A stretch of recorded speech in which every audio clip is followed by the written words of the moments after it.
ਜੀਵਨ ਵਿੱਚ ਉਸਨੂੰ ਜਾਂ ਮਿੱਲਾਂ ਦੇ ਘੁੱਗੂ ਸੁਣਾਈ ਦਿੰਦੇ ਸਨ ਜਾਂ ਆਪਣੇ ਮਰ ਚੁੱਕੇ ਪਿੱਤਰਾਂ ਦੀਆਂ ਆਵਾਜ਼ਾਂ। ਉਸਨੂੰ ਸਮਝ ਨਹੀਂ ਸੀ ਲੱਗਦੀ ਕਿ ਉਹ ਕਿਸ ਨੂੰ ਪਿਆਰ ਕਰੇ ਅਤੇ ਕਿਸ ਨੂੰ ਨਫ਼ਰਤ। ਇਸ ਗੱਲ ਦਾ ਉਸਨੂੰ ਪਤਾ ਹੀ ਨਹੀਂ ਸੀ ਲੱਗਦਾ ਕਿ ਕਿਵੇਂ ਜਿਸ ਗੱਲ ਨੂੰ ਉਹ ਪਿਆਰ ਕਰਦਾ ਸੀ ਉਹ ਕਿਵੇਂ ਹੌਲੀ-ਹੌਲੀ ਉਸ ਦੀ ਨਫ਼ਰਤ ਵਿੱਚ ਬਦਲ ਜਾਂਦੀ ਸੀ। ਜ਼ਿੰਦਗੀ ਵਿੱਚ ਉਸ ਨਾਲ ਇੰਝ ਹੀ ਹੋਇਆ ਸੀ। ਉਸ ਦੀਆਂ ਕਈ ਪਿਆਰ ਕਰਨ ਵਾਲੀਆਂ ਚੀਜ਼ਾਂ ਨਫ਼ਰਤ ਵਿੱਚ ਬਦਲ ਗਈਆਂ ਸਨ। ਮਸਲਨ ਬਚਪਨ ਵਿੱਚ ਉਹ ਘਿੱਲੂ ਬਾਣੀਏ ਨੂੰ ਕਿਵੇਂ ਹਸਰਤ ਭਰੀਆਂ ਨਜ਼ਰਾਂ ਨਾਲ ਵੇਖਦਾ ਹੁੰਦਾ ਸੀ। ਘਿੱਲੂ ਬਾਣੀਆ ਜਦ ਆਪਣੀ ਛੋਟੀ ਜਿਹੀ ਆੜਤ ਦੀ ਦੁਕਾਨ ਉੱਪਰ ਗਊਦਮ ਚਿੱਟੇ ਦੁੱਧ ਸਰਾਣੇ ਨੂੰ ਢੋ ਲਗਾ ਕੇ ਬੈਠਾ ਹੁੰਦਾ ਸੀ ਤਾਂ ਉਸਨੂੰ ਕਿਸੇ ਫਰਿਸ਼ਤੇ ਜਿਹਾ ਲੱਗਦਾ ਸੀ। ਘਿੱਲੂ ਬਾਣੀਆ ਹੁੱਕੇ ਦੀ ਨੜੀ ਮੂੰਹ ਵਿੱਚ ਪਾਏ ਗਰਮੀਆਂ ਦੀ ਉੱਤੇ ਊਂਘਦਾ ਰਹਿੰਦਾ ਤੇ ਉਹ ਛੱਤ ਉੱਪਰ ਲਟਕਾਏ ਕੱਪੜੇ ਦੇ ਪੱਖੇ ਦੀ ਰੱਸੀ ਖਿੱਚਦਾ ਰਹਿੰਦਾ ਸੀ। ਪੱਖੇ ਦੀ ਹਵਾ ਭਾਵੇਂ ਸਾਰੇ ਕਮਰੇ ਵਿੱਚ ਰੁਮਕਦੀ ਰਹਿੰਦੀ ਪਰ ਫਿਰ ਵੀ ਉਹ ਆਪ ਗੁੱਟ ਵਿੱਚ ਪਰੇ ਬੈਠਾ ਮੁੜਕੋ ਮੁੜਕੀ ਹੁੰਦਾ ਰਹਿੰਦਾ।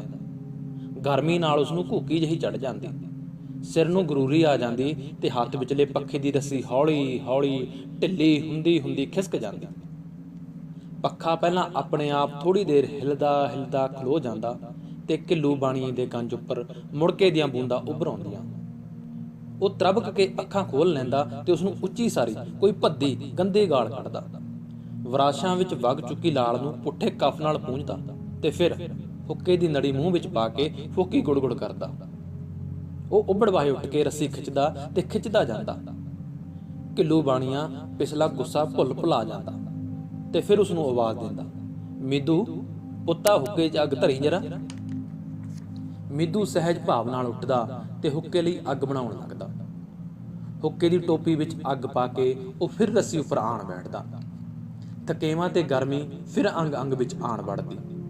ਫਿਰ ਘਿੱਲੂ ਸ਼ਾਹ ਦੀ ਗਾਲ ਤੇ ਫਿਰ ਰੱਸੀ ਵਿੱਚ ਹਰਕਤ, ਟੋਪੀ ਫਿਰ ਗਰਮ ਤੇ ਠੰਡੀ ਹੁੰਦੀ ਰਹਿੰਦੀ ਤੇ ਇੰਨੀ ਦੇਰ ਨੂੰ ਡੂੰਘੀਆਂ ਤਿਰਕਾਲਾਂ ਹੋ ਜਾਂਦੀਆਂ। ਫਿਰ ਮੀਦੂ ਦਾ ਬਾਪ ਮੋਢੇ ਉੱਪਰ ਚਾਦਰ ਰੱਖੀ ਦੁਕਾਨ ਤੇ ਆਣ ਹਾਜ਼ਰ ਹੁੰਦਾ। ਚਾਦਰ ਵਿਛ ਜਾਂਦੀ, ਉਸਦੀ ਕੰਨੀ ਵਿੱਚ ਗੰਢਾਂ ਵੱਜ ਜਾਂਦੀਆਂ।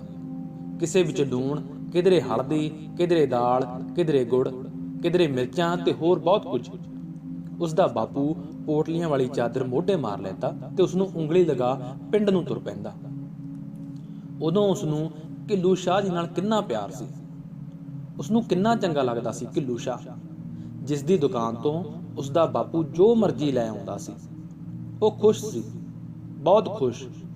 ਉਸਨੂੰ ਜੇ ਕਦੀ ਕਰਹਿਤ ਜਾਂ ਡਰ ਆਉਂਦਾ ਸੀ ਤਾਂ ਉਹ ਲਿਜੇ ਜੇ ਕਾਕਰੋਚਾਂ ਤੋਂ ਆਉਂਦਾ ਸੀ। ਜਦੋਂ ਘਿੱਲੂ ਸ਼ਾਹ ਦੀ ਹੱਟੀ ਦੀ ਗੁੱਠ ਵਿੱਚ ਬੈਠਾ ਪੱਖਾ ਚੱਲ ਰਿਹਾ ਹੁੰਦਾ ਤਾਂ ਅਚਾਨਕ ਕਾਕਰੋਚ ਹਨੇਰੇ ਤੇ ਸਲਾਬੇ ਪਿਛਲੇ ਅੰਦਰੋਂ ਨਿਕਲਦੇ, ਆਪਣੀਆਂ ਮੁੱਛਾਂ ਨਾਲ ਵਾਤਾਵਰਨ ਦਾ ਜਾਇਜ਼ਾ ਲੈਂਦੇ, ਫਿਰ ਹੌਲੀ ਹੌਲੀ ਸਰਕਦੇ, ਕਦੀ ਇਸ ਦੇ ਪਿੰਡੇ ਤੇ ਆਣ ਚੜ੍ਹਦੇ, ਕਦੀ ਧੌਣ ਤੇ ਕਦੀ ਚੱਡਿਆਂ 'ਚ ਵੜ ਜਾਂਦੇ।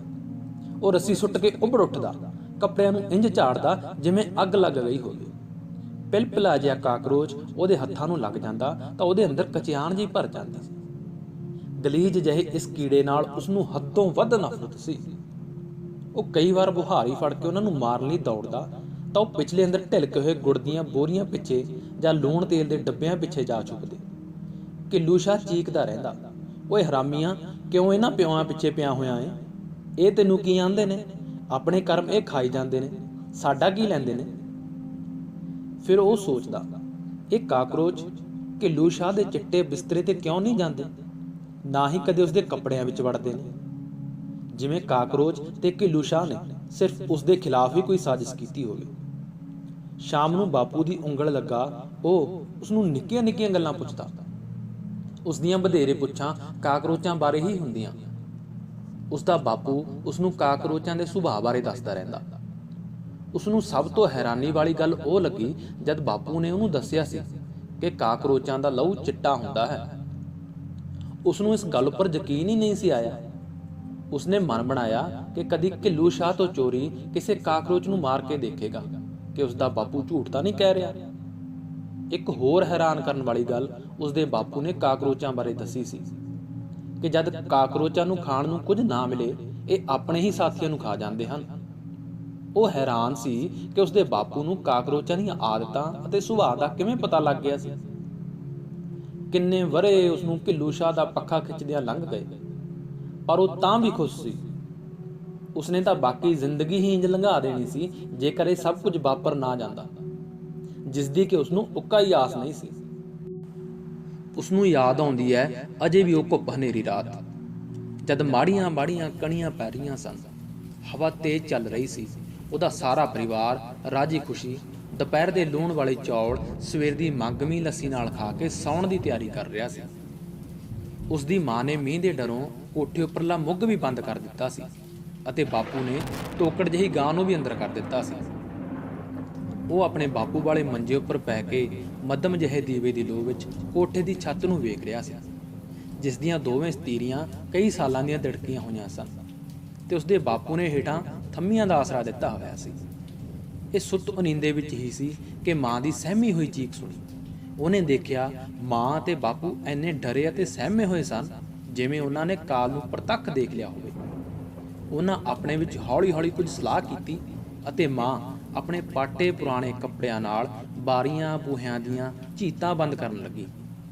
ਉਹ ਉੱਠਿਆ ਤੇ ਬਾਰੀ ਦੀ ਮੋਰੀ ਨੂੰ ਅੱਖ ਲਗਾ ਕੇ ਬਾਹਰ ਵੱਲ ਦੇਖਣ ਲੱਗਾ। ਬਾਹਰ ਕਾਕਰੋਚ ਹੀ ਕਾਕਰੋਚ ਸਨ, ਜਿਵੇਂ ਕਾਕਰੋਚਾਂ ਦਾ ਹੜ੍ਹ ਆ ਗਿਆ ਹੋਵੇ। ਉਹਨਾਂ ਦੇ ਕੋਠੇ ਦੇ ਚਾਰ ਚੁਫੇਰੇ ਇੰਨੇ ਕਾਕਰੋਚ ਕਿ ਕੰਧਾਂ ਦਾ ਕੁਝ ਵੀ ਦਿਖਾਈ ਨਹੀਂ ਸੀ ਦੇ ਰਿਹਾ। ਉਸਦਾ ਬਾਪੂ ਸਤੀਰਾਂ ਹੇਠ ਦਿੱਤੀ ਥੰਮੀ ਨਾਲ ਲੱਗ ਕੇ ਖਲੋਤਾ ਹੋਇਆ ਸੀ ਅਤੇ ਉਸ ਨੂੰ ਡਰ ਸੀ ਕਿ ਕਾਕਰੋਚਾਂ ਦੇ ਭਾਰ ਨਾਲ ਕੋਠੇ ਦੀ ਛੱਤ ਕਦੇ ਵੀ ਹੇਠਾਂ ਡਿੱਗ ਸਕਦੀ ਹੈ। ਉਸਨੇ ਉਹਨਾਂ ਦੀ ਸੁਰ-ਸੁਰ ਸੁਣੀ ਤਾਂ ਉਸਦਾ ਮਨ ਫਿਰ ਕਚਿਆਣ ਨਾਲ ਭਰ ਗਿਆ। ਉਸਦੀ ਮਾਂ ਭੈ ਨਾਲ ਕੰਬੀ ਜਾ ਰਹੀ ਸੀ ਤੇ ਉਸਦੇ ਬਾਪੂ ਦੇ ਮੋਢੇ ਨਾਲ ਜੁੜ ਕੇ ਖੜੋਤੀ ਸੀ। ਬਾਪੂ ਨੇ ਫਿਰ ਘਬਰਾਹਟ ਵਿੱਚ ਕੁਝ ਬੁੜਬੜਾਇਆ, ਇਹ ਸਾਨੂੰ ਅੱਜ ਲੈ ਬਹਿਣਗੇ। ਤਾਂ ਉਹ ਡਰ ਨਾਲ ਅੰਦਰ ਤੱਕ ਹਿੱਲ ਗਿਆ ਸੀ। ਉਹ ਚੀਕਾਂ ਮਾਰ ਕੇ ਰੋਣ ਹੀ ਲੱਗਾ ਸੀ ਕਿ ਉਸਦਾ ਬਾਪ ਜਲਦੀ ਨਾਲ ਹਿੱਲਿਆ, ਜਿਵੇਂ ਕੋਈ ਉਪਾਅ ਕਰਨ ਲੱਗਾ ਹੋਵੇ। ਉਸਦਾ ਬਾਪ ਮਾਂ ਵੱਲ ਵਧਿਆ ਤੇ ਕਹਿਣ ਲੱਗਾ, ਮੈਂ ਇਹਨਾਂ ਦੀ ਤਸੀਰ ਜਾਣਦਾ ਵਾਂ, ਮੈਂ ਇਹਨਾਂ ਨੂੰ ਭੁੱਲਿਆ ਹੋਇਆ ਨਹੀਂ। ਇਹਨਾਂ ਨੂੰ ਵਾਪਸ ਭੇਜਣ ਦਾ ਇੱਕੋ ਹੀ ਇਲਾਜ ਹੈ ਭਈ ਇਹਨਾਂ ਦਾ ਖੂਨ ਲਾਲ ਕਰ ਦਈਏ, ਨਹੀਂ ਤਾਂ ਇਹ ਸਾਨੂੰ ਤਿੰਨਾਂ ਜੀਆਂ ਨੂੰ ਹੀ ਖਾ ਜਾਣਗੇ। ਇਸ ਗੱਲ ਨੇ ਉਸਨੂੰ ਹੋਰ ਵੀ ਭੈਭੀਤ ਕਰ ਦਿੱਤਾ ਸੀ। ਫਿਰ ਉਸਦੀ ਮਾਂ ਨੇ ਬਾਪੂ ਨੂੰ ਕੋਈ ਲਿਸ਼ਕਵੀਂ ਚੀਜ਼ ਫੜਾਈ ਤੇ ਉਸਦੀਆਂ ਅੱਖਾਂ ਸਾਹਮਣੇ ਹੀ ਕਦੀ ਨਾ ਭੁੱਲ ਸਕਣ ਵਾਲਾ ਦ੍ਰਿਸ਼ ਵਾਪਰ ਗਿਆ। ਬਾਪੂ ਨੇ ਆਪਣਾ ਖੱਬਾ ਹੱਥ ਵੱਢ ਕੇ ਦੂਜੇ ਹੱਥ ਵਿੱਚ ਫੜ ਲਿਆ ਸੀ। ਮਾਂ ਨੇ ਸਿਰੋਂ ਚੁੰਨੀ ਲਾ ਕੇ ਬਾਪੂ ਦੇ ਵੱਡੇ ਗੁੱਟ ਉੱਪਰ ਬੰਨਣੀ ਸ਼ੁਰੂ ਕਰ ਦਿੱਤੀ। ਜਦੋਂ ਇੱਧਰੋਂ ਵਿਹਲੇ ਹੋਏ ਤਾਂ ਬਾਪੂ ਨੇ ਥੋੜੀ ਜਿਹੀ ਬਾਰੀ ਖੋਲ ਕੇ ਆਪਣਾ ਵੱਡਿਆ ਹੱਥ ਗਲੀ ਵਿੱਚ ਵਗਾ ਮਾਰਿਆ। ਸਾਰੇ ਕਾਕਰੋਚ ਵੱਡੇ ਹੋਏ ਹੱਥ ਉੱਪਰ ਝਪਟ ਪਏ ਤੇ ਕੁਝ ਹੀ ਮਿੰਟਾਂ ਵਿੱਚ ਉੱਥੇ ਸਿਰਫ ਹੱਥਾਂ ਦੀਆਂ ਚਿੱਟੀਆਂ ਹੱਡੀਆਂ ਬਾਕੀ ਸਨ। ਬਾਪੂ ਠੀਕ ਹੀ ਕਹਿੰਦਾ ਸੀ ਕਿ ਕਾਕਰੋਚਾਂ ਦਾ ਲਹੂ ਲਾਲ ਹੋ ਗਿਆ ਸੀ ਤੇ ਉਹ ਆਪਣੀਆਂ ਲੰਮੀਆਂ ਮੁੱਛਾਂ ਹਿਲਾਉਂਦੇ ਵਾਪਸ ਜਾ ਰਹੇ ਸਨ।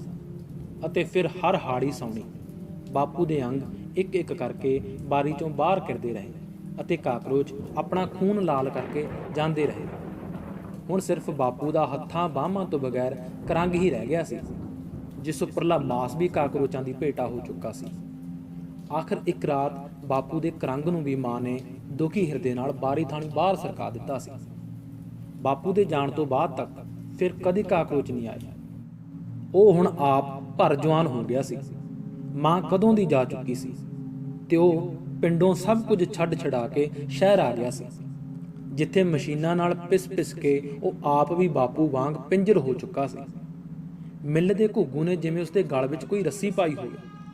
ਹਰ ਸੁਬਾਹ ਉਗੜਾਉਂਦਾ ਹੋਇਆ ਪੈਰ ਧੂੰਦਾ ਸੁੱਤ ਅਨੀਂਦਾ ਜਿਹਾ ਮਿੱਲ ਵਿੱਚ ਜਾ ਵੜਦਾ ਤੇ ਫਿਰ ਥੱਕਿਆ ਹਾਰਿਆ ਸਲਾਬੇ ਜਿਹੇ ਕਮਰੇ ਵਿੱਚ ਆਣ ਵੜਦਾ, ਜਿੱਥੇ ਉਸਦੀ ਪਤਨੀ ਹੈ, ਮਰੀਅਲ ਜਿਹਾ ਬੱਚਾ ਹੈ। ਆਪਣੇ ਮਰੀਅਲ ਜਿਹੇ ਬੱਚੇ ਨੂੰ ਉਹ ਛਾਤੀ ਉੱਪਰ ਲੰਮਾ ਪਾ ਕੇ ਅਜੇ ਜਾਗੋ ਮਿੱਟੀ ਵਿੱਚ ਹੀ ਸੀ ਕਿ ਉਸਨੂੰ ਫਿਰ ਬਰਿਆਂ ਪੁਰਾਣੀ ਉਹ ਸੁਰ-ਸੁਰ ਸੁਣਾਈ ਦਿੱਤੀ। ਪਤਨੀ ਡਰਦੀ ਮਾਰੀ ਸਹਿਮੀ ਹੋਈ ਸੀ। ਬੱਚਾ ਡੜਿਆ ਉੱਠਿਆ ਸੀ। ਬਾਹਰ ਕਾਕਰੋਚ ਹੀ ਕਾਕਰੋਚ ਸਨ। ਉਹ ਸੋਚੀ ਪੈ ਗਿਆ ਤੇ ਸੋਚੀ ਪਿਆ ਰਿਹਾ। ਪਤਨੀ ਹੰਝੂ ਵਗਾਉਂਦੀ ਕਹਿ ਰਹੀ ਸੀ, ਹੁਣ ਕੀ ਬਣੇਗਾ? ਇਹ ਸਾਡੇ ਵਿੱਚੋਂ ਕਿਸ ਨੂੰ ਖਾਣਗੇ? ਹਾਏ ਸਾਡਾ ਬੱਚਾ। ਪਰ ਉਹ ਸਹਿਜ ਭਾਵ ਨਾਲ ਉੱਠਿਆ, ਬੱਚੇ ਦੇ ਸਿਰ ਤੇ ਹੱਥ ਰੱਖਿਆ, ਪਤਨੀ ਦੇ ਹੰਝੂ ਪੂੰਝੇ ਤੇ ਕਹਿਣ ਲੱਗਾ, ਇਹਨਾਂ ਦਾ ਇਲਾਜ ਮੈਂ ਜਾਣਦਾ ਹਾਂ, ਪਰ ਮੈਂ ਬਾਪੂ ਵਾਂਗ ਅੰਗ-ਅੰਗ ਹੋ ਕੇ ਬਾਹਰ ਨਹੀਂ ਜਾਵਾਂਗਾ। ਮੈਂ ਤਾਂ ਸਾਲਮ ਸਬੂਤਾ ਹੀ ਉਹਨਾਂ ਦੇ ਪੇਸ਼ ਹੋਵਾਂਗਾ। ਤੁਸੀਂ ਮੇਰਾ ਫਿਕਰ ਨਾ ਕਰਿਓ, ਸੁਖੀ ਵਸਿਓ। ਮੈਂ ਕਾਕਰੋਚਾਂ ਦੀ ਫਿਤਰਤ ਜਾਣਦਾ ਹਾਂ। ਇੰਨਾ ਕਹਿ ਕੇ ਉਹ ਦਰਵਾਜ਼ਿਓਂ ਬਾਹਰ ਹੋ ਗਿਆ। ਪਤਨੀ ਦੀਆਂ ਸਿਸਕੀਆਂ ਤੇ ਬੱਚੇ ਦੀਆਂ ਚੀਕਾਂ ਅਜੇ ਵੀ ਉਸਦੇ ਕੰਨਾਂ ਵਿੱਚ ਗੂੰਜ ਰਹੀਆਂ ਸਨ।